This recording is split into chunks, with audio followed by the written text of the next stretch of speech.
This is a Civic special from the San Francisco Public Press. I'm Sylvie Sturm, the host of Civic.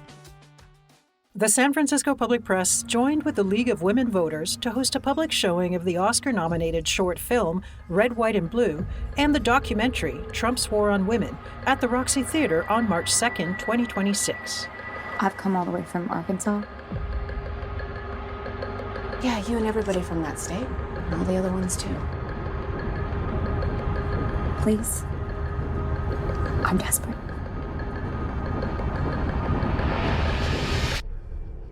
Roe versus Wade is overruled. New laws banning abortion are taking effect. At least 15 states have now ceased nearly all abortion services.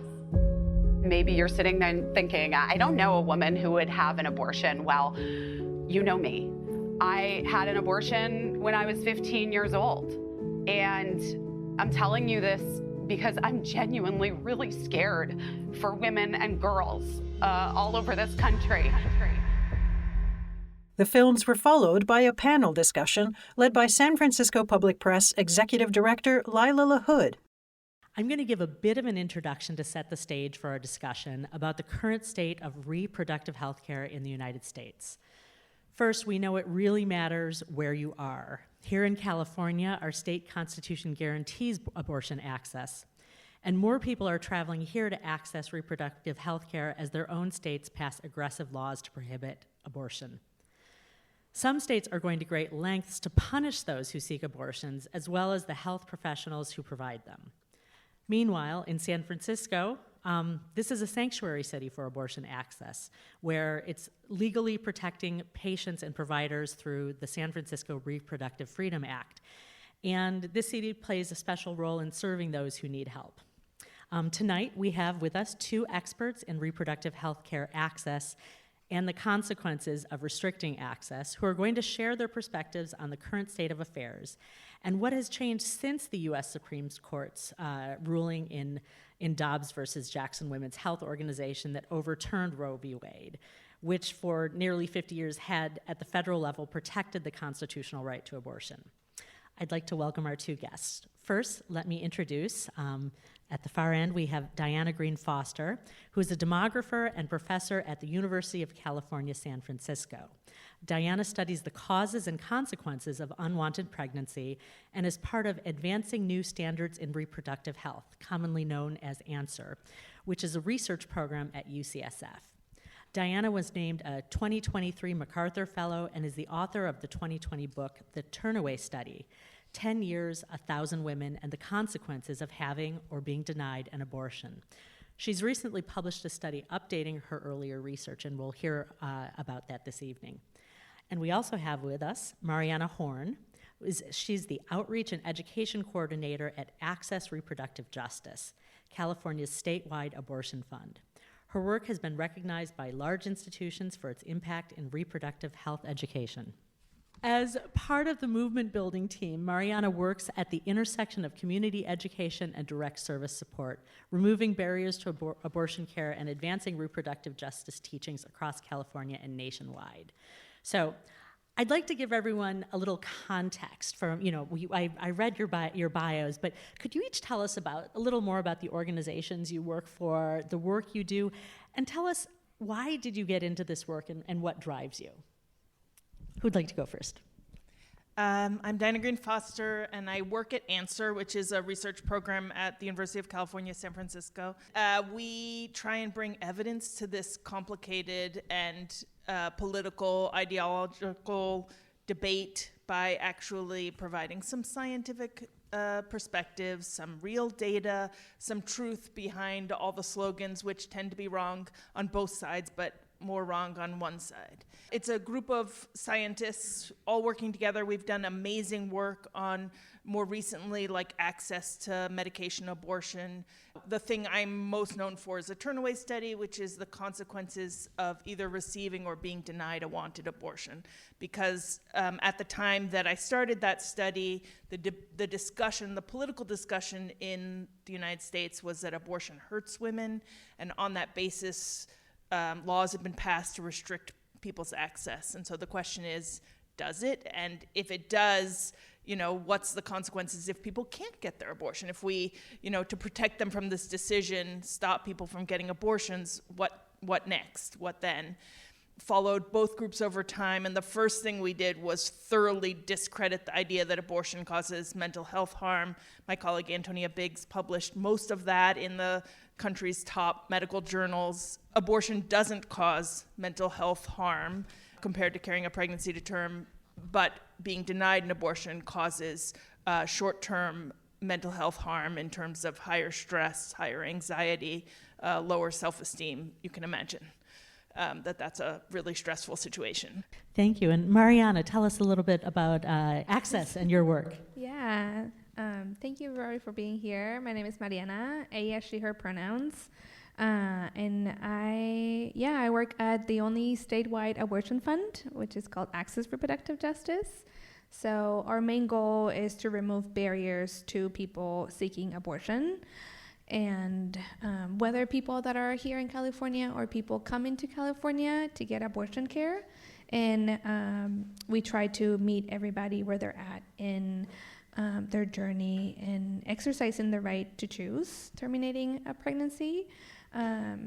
We have a very tiny but very mighty team of 13 people working tirelessly to meet those needs of people that are facing a lot of barriers to care, and kind of like zooming out of, and we saw it in the film, in the first film of, her doing the math and trying to, we don't have time, we don't have money, we have to drive 7 hours. So how can we at Access close those gaps and be like, you don't have to worry about spending 7 hours driving. If we can help you with a plane ticket for you and the person that needs the abortion, we will do so. Do you need money, practical support, and procedural support? So you need money for the procedure. Do you need money for childcare? That person, found a friend, that's wonderful, but the care doesn't have to be at the expense of what they can find and they cannot find in their space and in their community and where they live. So we try to meet people where they're at, and right now we're serving 29 states that, for one reason or another, have banned abortions or they have a different limit on abortion care, and that are traveling to California to get that type of care that we're supporting. Yeah. I was going to ask, a lot has even changed since Trump's War on Women was finished a couple of years ago. And what states are you seeing, are you hearing from the most women seeking support? Yeah, mainly Texas, Arizona, people coming from out of the country to also get care, adjacent states. We're kind of like in this piece of a big puzzle called NNAF, National Network of Abortion Funds. So as abortion funds, we have to lean on each other for support. No one abortion fund can do all of it. So we are 100 plus abortion funds that we support each other. And some people reach out to us and be like, hey, I live in Mississippi and I need some support. So before, planning, of course we would like to help you and bring you here, but would it be better to find care somewhere close to you? And if that's the case, then we would reach out to other abortion funds that are nearby that person can feel supported.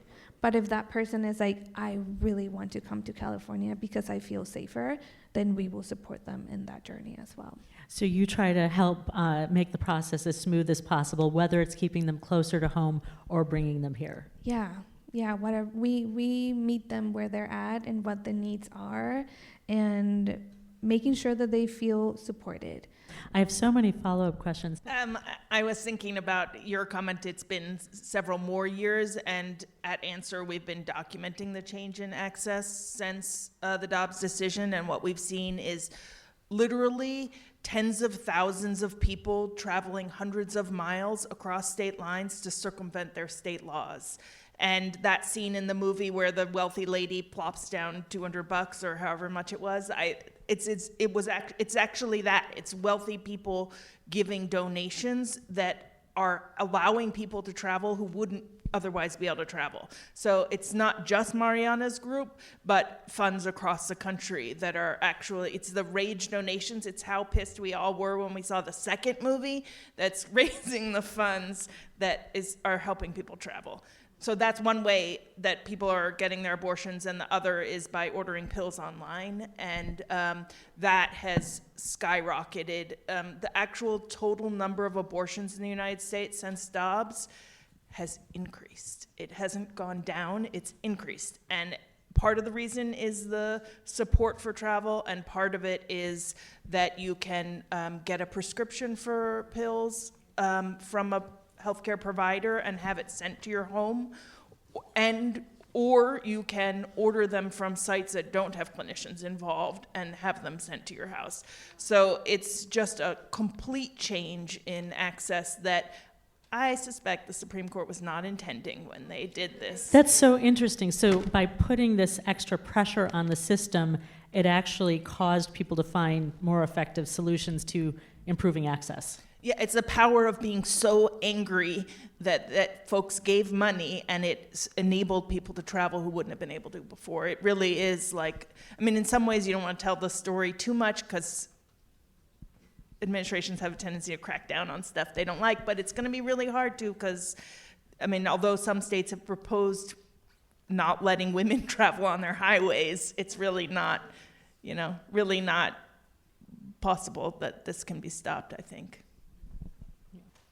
What does it mean when people who need abortions have to wait longer to receive care? And I think we saw different examples. We saw in the narrative film, it was about a young girl, but in the documentary, we were hearing from women who, for medical reasons, needed to terminate pregnancies. And when there's a delay, what can happen? I have two current studies that are relevant. One looks at the consequences of the end of Roe and shows that the fraction of people living in states with bans who got second trimester abortions more than doubled, from 8% to 17%. And it's part of, I made it sound like everything's solved by traveling, but all of this has taken a lot of time. So people are slowed down by their state laws, even if they're not entirely thwarted. So one study that looks at how much people are delayed by these laws, and the other one looks at emergency departments, because as many of the women in the second film who had wanted pregnancies and emergencies, pregnancy is absolutely, the risks of pregnancy are underestimated by most people, and things can go wrong. And ironically, it feels like in this post-Roe era that it's the people with wanted pregnancies who are more likely to not be able to get their wanted abortions. Because if you show up in an emergency department and you have really high blood pressure, the emergency department physicians may either turn you away or make you wait for your condition to get worse before they'll provide care, so that they can feel like they complied with state laws, even though those state laws conflict with medical standards of care. So we actually have a study that's documenting that people are doing this. And even, I think, we have these scenarios, what would you do if someone presents with, their membranes have ruptured and they are at risk of infection. Okay, now she has an infection and a fever, what do you do?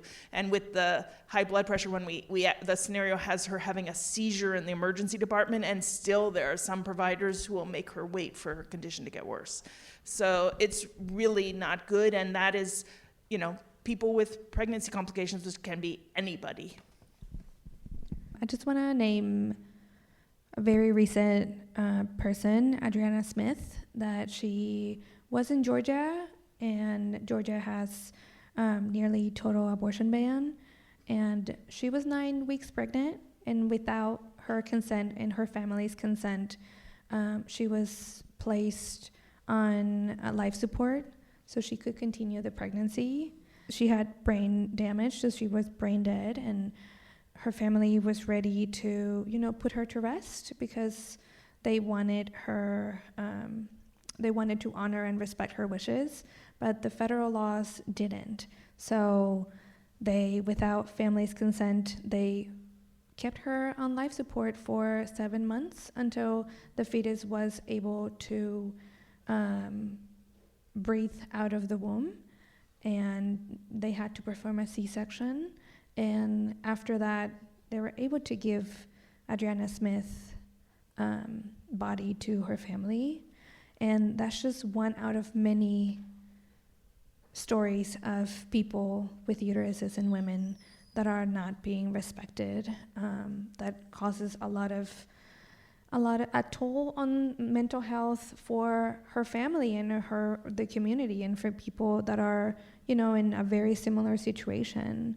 And a lot of people, whether or not you're in a state with abortion ban or not, they find out that they're pregnant past 6 weeks. So it could be at 8 weeks, at 10 weeks. Maybe your cycle is irregular and you didn't even notice until it had passed a little longer.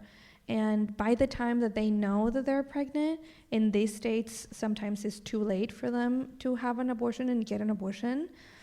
So they don't even have the time to even choose whether or not they want to be pregnant. And that's why we're here. That's why abortion funds exist, because we're trying to make that, yes, there's a huge spectrum of pregnancy, whether it's a Monday and you find out that you're pregnant today and you don't want to be pregnant, we can support you. Whether you are facing, a second, third trimester pregnancy loss, and if it was a wanted pregnancy but is no longer viable, we can support people with that, because we understand that exercising the right to choose and what's best for you is the most important thing. Yeah, in the documentary we just saw, Trump's War on Women, I actually wrote down, one of the women who had wanted to have a child who had a medical need for an abortion, Nancy David from Louisiana. She says, lawmakers, some of whom don't even understand how pregnancy works, were suddenly given authority over reproductive health decisions. And I think that's what you're talking about, that it's complicated and there's so much nuance.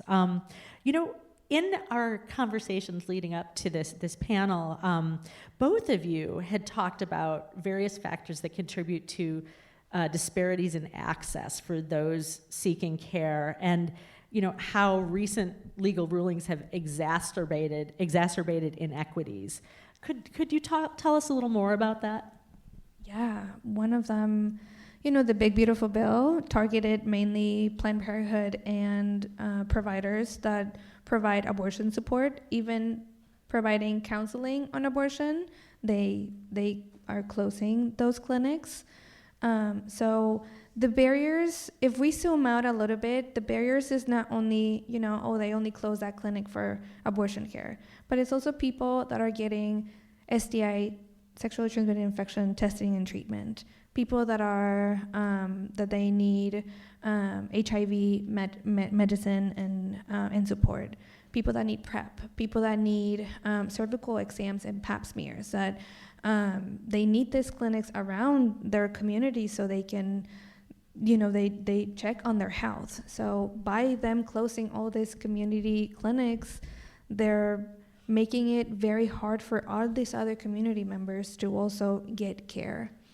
So now we're seeing a lot of Planned Parenthoods being closed, and a lot of people, we're seeing a big flux of people coming to California and that seeking our support because their Planned Parenthoods, local Planned Parenthoods have closed, and they need to travel farther to get care. Yeah. Diana, could you tell us about what you've seen in your research? Yeah, so what we see is the increase in abortion numbers does not mean that everyone who wants an abortion is getting one. And it is very likely that there are people who, for social reasons, personal reasons, won't be able to travel or won't ever find out about the option of getting pills online. So minors, so very young people are less likely to get this information and have the resources to travel. People who are disabled, people who are immigrants and are uncomfortable on the roads and crossing borders, people who are incarcerated, institutionalized, hospitalized, literally cannot travel. And so there are definitely groups of people who are unable to circumvent their state laws, who are stuck in place. And then also just abortion generally disproportionately is needed by people who have low incomes, because our country is extremely ungenerous with all sorts of supports for families and for many other reasons as well. And so when abortion access is restricted, it is the lowest income people who are gonna experience the greatest barriers. If you can't just, if the wealthy person doesn't tip you $200, you know, you're slowed down, you know, that, or if you don't get the phone number for Mariana's group, you really can be stuck. And my study that I led, the Turnaway Study, showed that when people are unable to get an abortion, they are more likely to end up below the federal poverty level, reporting that they can't afford basic living needs, having large amounts of debt, being evicted or foreclosed. So this is an economic issue. It's about health of families, and it's about trying to reduce the disparities between families and not exacerbate them. Yeah, Diana, you're talking about these ripple effects. You know, we're talking about it as if it's, you know, one episode in someone's life, but really the effects can carry on. Mariana, you had mentioned something that was surprising to me, and I think maybe our audience and listeners might be interested in. You know, even in California, you had mentioned, you know, cost barriers, especially in rural areas, and why that might be an obstacle. Could you talk a little bit about that? Yeah, thank you for mentioning it. Of course, we are in a sanctuary city, and there's a lot of resources, and we, you know, if you live here, you can drive or take an Uber, or a friend can drive you 10 minutes to your local clinic and you can get an abortion. But what we're seeing is also in California on the outskirts, and people in communities on the outskirts of California, there's two things that happen. The first one, there might not be a local clinic that provides abortion care. So people travel very far, even hours, even, you know, make a road trip out of it. Just California is huge to get to their local clinic.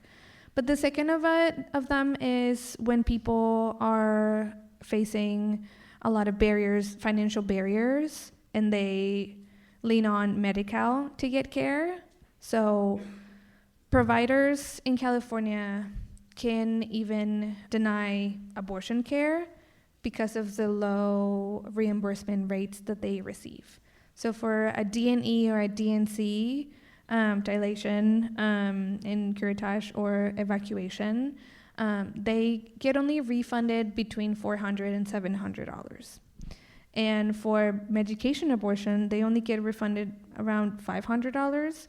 So the incentive is very low. So they rather be like, you know what, I'd rather treat other conditions in other places than just giving you that access to care. So they're choosing not to provide the care because it's not financially advantageous or sustainable. And it's also not sustainable for, you know, to keep that clinic running and open in the local rural space. So it's kind of like them also trying to like keep in the balance how we keep this afloat. So we see a lot of people also going very far, you know, like if they live, let's say in Redding, and they're like, you know what, I need to either go to San Francisco, or people in Eureka that are like, you know what, I need to go to the Bay Area or close by to get care because either I can do it at my clinic or there's financial barriers that I need more care than what they can support me with and can I receive from them. Mariana, you had talked a little bit about you know, other barriers that become challenges, and we had talked a little bit about you know, immigrants and where there might be language access barriers or fears about seeking care. Can you talk a little bit about what you've seen there? Yeah, I can tell a little bit about what our Healthline is seeing and the trends that That'd be they're great. seeing. Since the immigration enforcement laws and even in California have been taking place, we are actually seeing a decrease in people, Spanish speakers, coming to us to get care, whether it's fear, whether it's, you know, I'd rather find another way of getting this care. But we are seeing a substantial decrease in those numbers that we're, you know, talking amongst the staff of what is happening, how can we support, and how can we truly share with people that, you know, we're not sharing any information. Any information that you share with us is confidential. It's just for, you know, to keep track of who we are providing support, but they don't even have to share their last name or their zip code if they don't want to. And, you know, we will provide care no matter what. But we are definitely seeing that decrease. And throughout my journey, I have seen a lot of barriers to care that people like me that have crossed borders have been facing. One of them is, you know, not being able to get consent forms in their language, and, you know, just not understanding what's happening with their body, what's happening with the procedures that they're getting done once they're in the United States, but they're still waiting to be released from if they get caught while crossing the borders, and how much, you know, they are forced sterilizations, being held until they get placed a type of birth control to prevent a pregnancy, because they're trying to see, they're trying to decide who gets to reproduce and who doesn't, and that's a major you know, barrier for people's bodies to exercise their right of choosing. And I think it's also very important to know, you know, to understand, and zooming out of what happens even in California, even in the border, even people that come into California to seek care, how much people come with those barriers to care. And to your point, there's, you know, a lot of people that we are also receiving college supports, college support that are getting provisional pills, just because they want to have them available to them. I have been in conversation with youth and teens that are going off to college, and they're either desperate to get not one set of provisional pills but multiple for them and their friends, or they're trying to, you know, choose whether I go to Texas because I really like, you know, the school that my passion and my life passion, but I'm also trying to put in the balance, I have a uterus, So you're saying they're getting the medication, they're stockpiling, yeah, because of where they're going. Yeah, because they're scared that if they learned about their pregnancy and if it's too late, what's going to happen? If they don't have the resources to get care, what's going to happen to them or their friends? At the same time, is, you know, there some laws ask for people's data on the apps where they track their menstrual cycle. So that's another way of them targeting these young folks. And then, you know, even being afraid of, if I track my cycle, am I going to get, you know, punished, or what's going to happen to me? So even that, it's like a barrier to care. So there's stockpiling on provisional pills. In plancpills.org, there's you know, some websites where they're legit and they're validated by their team that people can get the pills without prescription. And you know, one is called Las Libres, an organization that sends pills for free. It's based in Mexico and sends pills to the United States through the mail. The biggest threat to abortion access, I think, is in making medication abortions harder to access, because so many, literally hundreds of thousands of people are now having their abortions at home with pills that they got either from a doctor but through the mail or without a doctor. Some of the coolest work that's happening at Answer is work to look at, if we were in a society that just did things based on evidence and science, we're close. Just kidding, we're not close. medication abortion would just be available in the local drugstore. It wouldn't even be behind the counter. It would be right there next to things that are less safe, like Tylenol and aspirin. And work done by Antonia, you can ask her questions later. Look at people's, if there were an over-the-counter product, what information do people need, and to take this safely, because people are doing it in huge numbers across the country.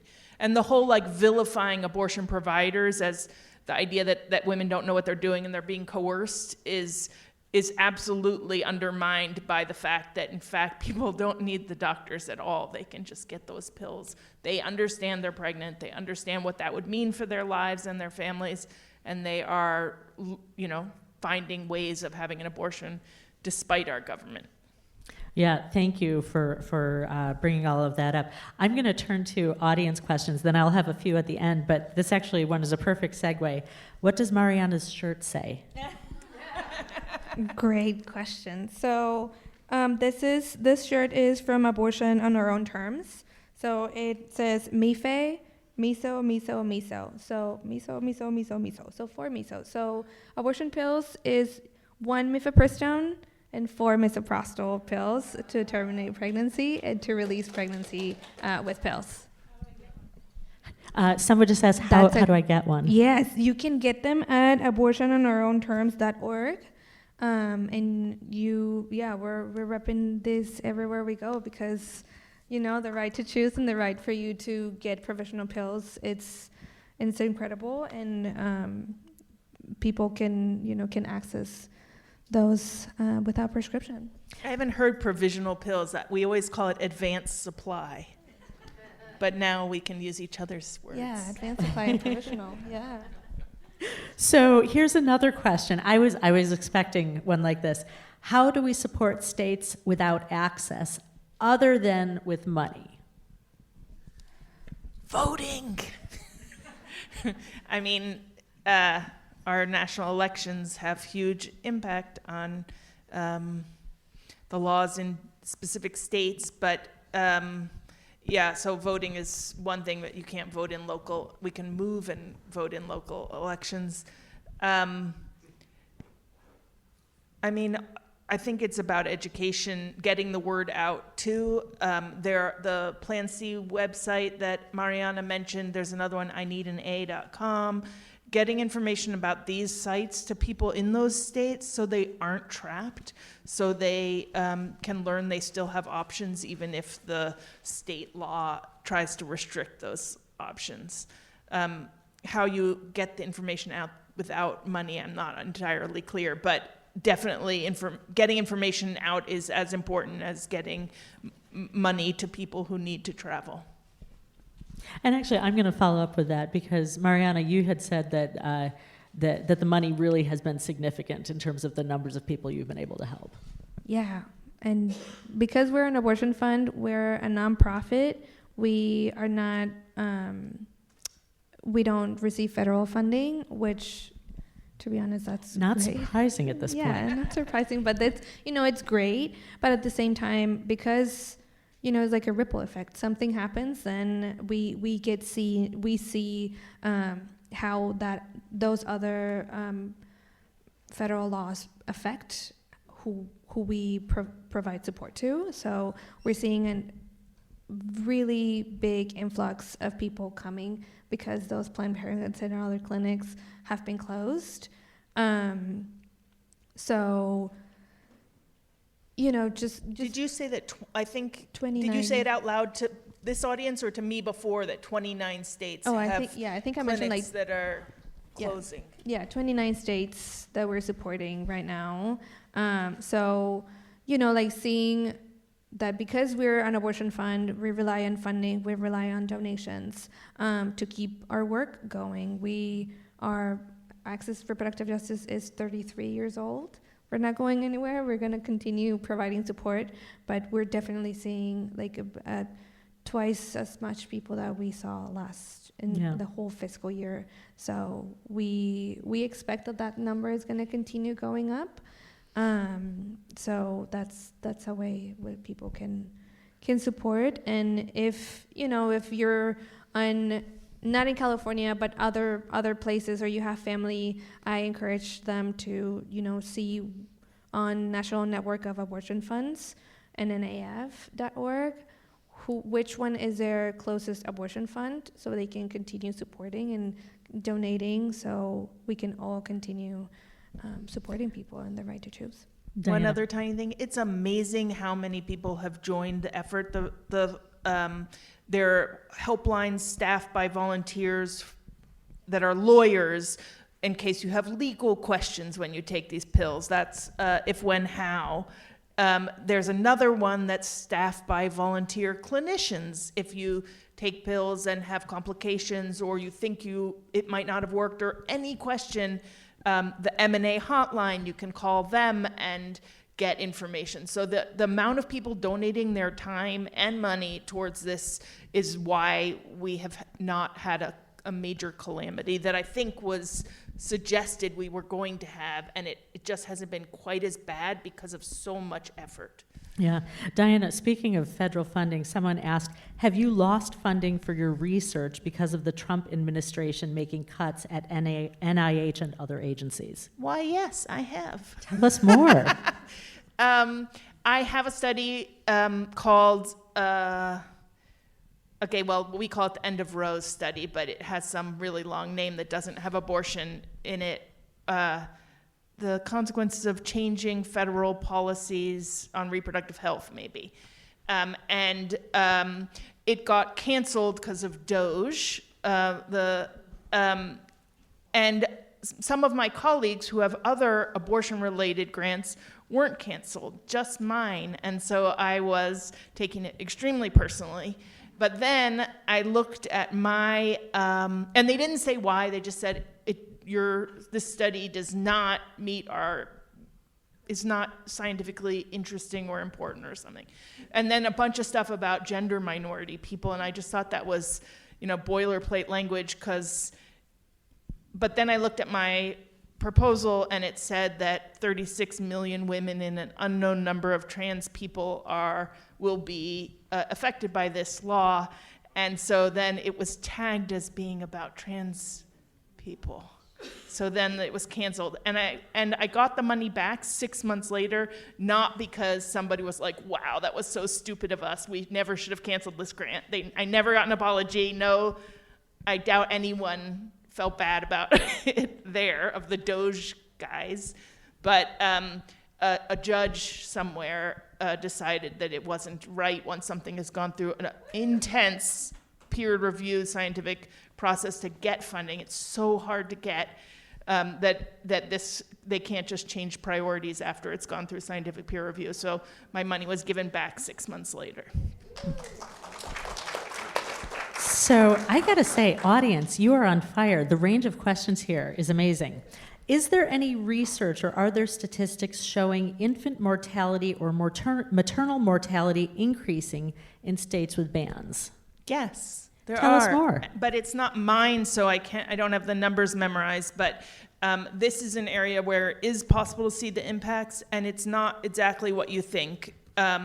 What happens is that if somebody has a severe fetal diagnosis, they used to be able to get an abortion, and now they can't. So they carry the pregnancy to term, and after birth, either the baby is born stillborn, or there's a very rapid fetal death. And so that's why infant mortality has gone up measurably in particularly Texas. I think that one was a study done just based on SB 8 in Texas. And so infant mortality has gone up. It's not because people, if they can't get an abortion, do in their babies. That is not what that's about. It's entirely about people with very, pregnancies that are not viable being forced to carry to term anyway. And the maternal mortality one, I think there have been, but it's not nearly as bad as I thought it would be, because I thought before Dobbs actually took effect and before we had the bans, I had estimated that a quarter of people who want abortions wouldn't be able to get one. We know that carrying a pregnancy to term is much more risky than having an abortion, which most people don't know, but the medical literature is 100% clear on that. And so I anticipated many more maternal deaths than we've had. So yes, there have been an increase. There is a paper. It's much more modest than it would have been if people hadn't been able to get travel and get pills. Okay, I've got two that I'm going to read back to back. They're sort of point and counterpoint and raise something interesting. So one of our questioners says, even abortion rights advocates seem to feel they have to portray abortion as a tragedy. Where did this come from? When I had my first abortion in 1975, I was happy and relieved. When I had my second abortion in 1982, again I was happy and relieved. Sure, there were some hard feelings, but they paled next to my gratitude that I could have control over my life. Then the second person writes, can you speak more about the data that abortion does not cause mental issues? I have never had an abortion, but have known women who have had abortions. They tell me how haunted they and depressed they were following the abortions, and that seems to be about mental health. Thank you in advance. Wow, those are really great questions to get right next to each other.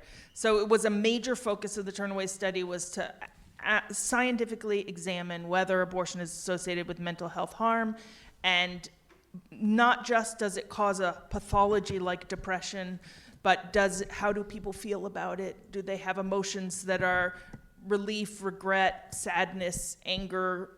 And so we asked everyone exactly the same questions, whether they got their abortion or not, tracked them over 5 years, calling them every 6 months in English or Spanish. And what we see is no long-term increase in mental health pathology. So that means depression, anxiety, suicidal ideation, post-traumatic stress, all the things that you can measure with direct questions, validated scales. Then we asked, and separately, we asked them, how do you feel about having had an abortion? Which of these emotions do you feel? And then separately from the emotions questions, we asked them, given your situation, do you feel like you made the right decision? And just like people, the answers are messy. You can be, 95% of people say they feel like they made the right decision. That does leave 5% who didn't feel that way, and I can tell you who those folks are, but 95% of people feel they made the right decision, and it increases over the 5 years that we followed people. The most common emotions are relief, but you can feel relief and also anger or sadness. You can feel regret and still think you made the right decision because you were sorry you're in this situation where you needed to have it, but given that you had it, you feel relief. So people have all sorts of emotions, and so both of those represent experiences that people have. Some folks who have no negative emotions at all, entirely positive, that's actually not the most common. The most common is that we call them, they feel relief, and then over time, they say, I'm not actually having any emotions about this at all. The only time I think about it is when you call me for these phone interviews. So it doesn't have to be like an emotionally resonant experience that you dwell on all the time. Lots of people have them, they needed an abortion, and they move on. And for some people, a small minority, have negative emotions and hold on to that over time. So it's complicated and an individual experience. Yeah, as you would expect. And then the question is, should our government be meddling in our decisions in order to try and prevent us from doing things we regret? Generally, that's not how the United States works, and a lot of things we do would probably be illegal if anything we might regret got legislated. Yeah. Mariana, you wanted to follow up with something. The person that wrote that and shared their 2 abortion stories, congratulations on your abortion, and congratulations on sharing that with us. And I'm not a researcher, but I have read the Turnaway Study, and I have been around people sharing, different data. And, there can be the duality of, regretting, but also relief. And that should be a personal decision. That should be, I am exercising my right to choose whether I want to be a parent or not be a parent, or what are my conditions right now to continue a pregnancy. And, as somebody that knows a lot of people that have abortions, I've heard, stories of I made the right decision for myself, for nothing else and nobody else, but because of me. And I think the shame carries because of fascism and patriarchy and white supremacy, and how those systems have been they have been trying to make people with uteruses and like cis women who gets the right to choose and who doesn't, depending how they look and where they come from. Also at Access, we congratulate people for having their abortion. We celebrate them because that's a decision that people get to make for themselves, and we're very proud of them. And storytelling, we think that that's a huge tool and a very powerful tool that we provide spaces for that as well. Sometimes people can feel isolated and lonely, and even if they felt relief, they feel that shame and that guilt of what if I share it with my community and it is not well received. So we try to normalize talking about abortion as if you talk about anything else. Like, that should be celebrated, that should be honored, and that should be respected. And you can read the room, like when somebody is sharing that story that I had to terminate my pregnancy, that it was a wanted pregnancy, we empower them as well, and we support them, and we guide them through the right resources that they can find support. But for the other side of people that feel relieved, we also honor them and respect them, and if they want to feel celebrated because they did that, we do that for them as well. So, yeah. So here's an interesting question. Mariana, has Trump tried to make abortion access funds illegal? That's a great question. I don't think he wants to get in that fight with us. We are so many abortion funds all across the United States and the country. Sometimes I there's love a power that. in a I love network. that so much. They're like the toughest, strongest women. Don't mess with us. If I think in some ways he's been trying to make decision for us, for women, and for people with uteruses without or consent or regard of anything in reproductive care. I think it's just a power move, but he really doesn't care. He doesn't care about the lives that are affected by his decisions and the people that he puts in power.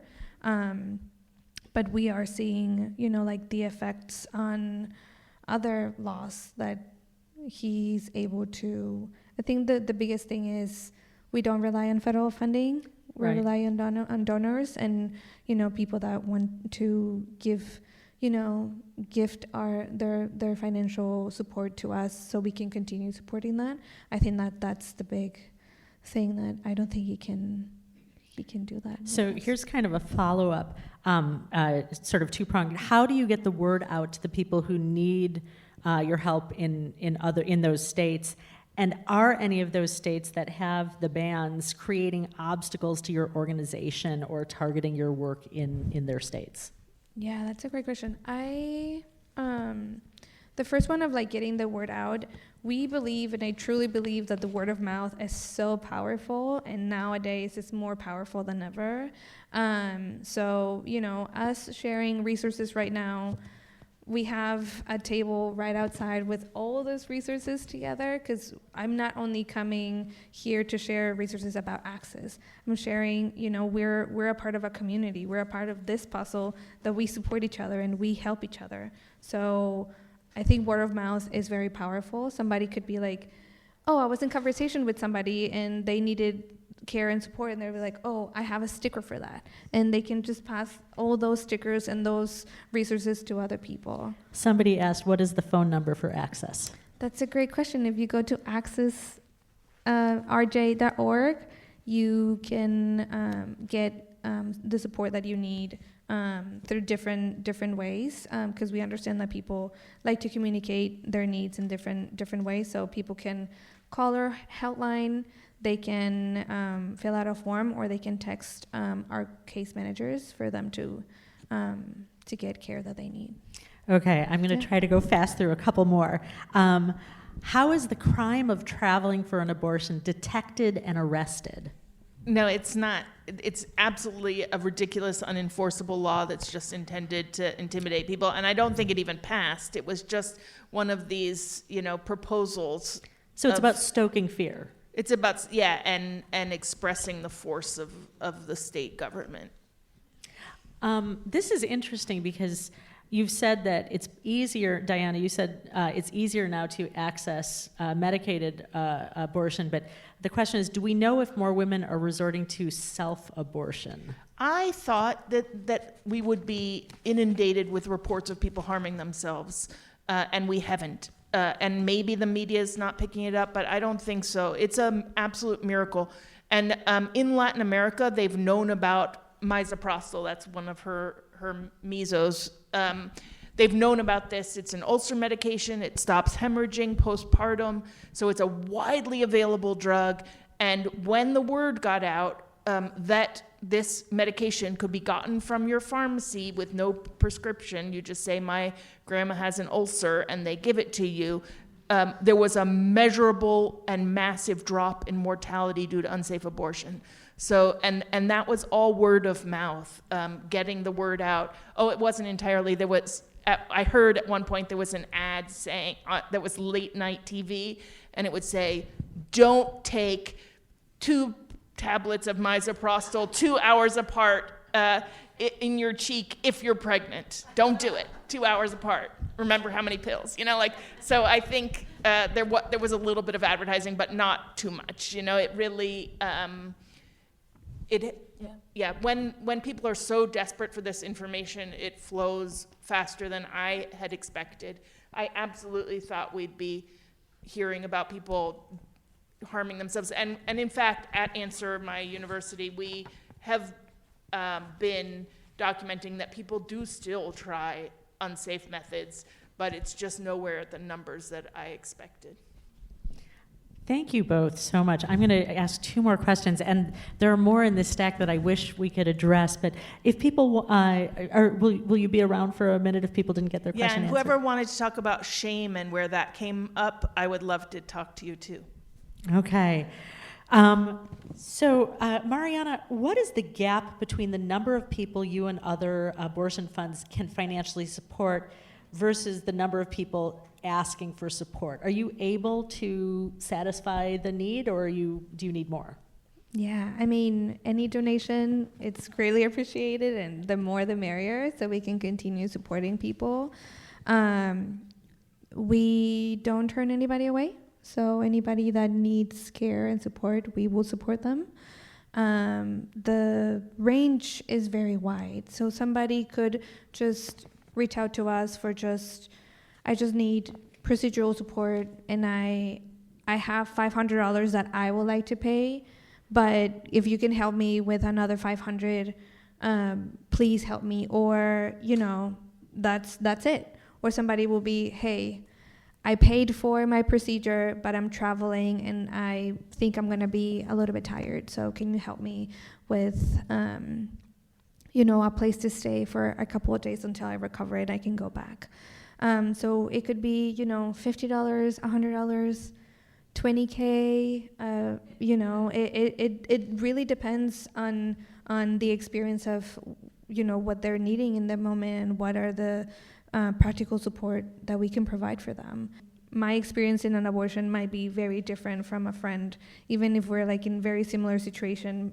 Maybe if we're like in the same like financial status, our abortion experience will be completely different and our needs will be completely different. So no abortion story is the same and the experience is not the same, but we try to meet everybody's need. So as of right now, there's nobody that we haven't supported that needs our help. So I'm going to end with this one. Is it possible to reinstate Roe? What would it take, or what's the best case scenario to address this situation? The best case scenario is not instilling Roe. Roe was completely insufficient and allowed tons of restrictions. There were thousands of restrictions passed since Roe that made it nearly impossible to access abortion for many people. The whole Turnaway Study that I led wouldn't have been possible if people were able to get their abortion. We were able to do that study because there were people who wanted abortions and couldn't get them.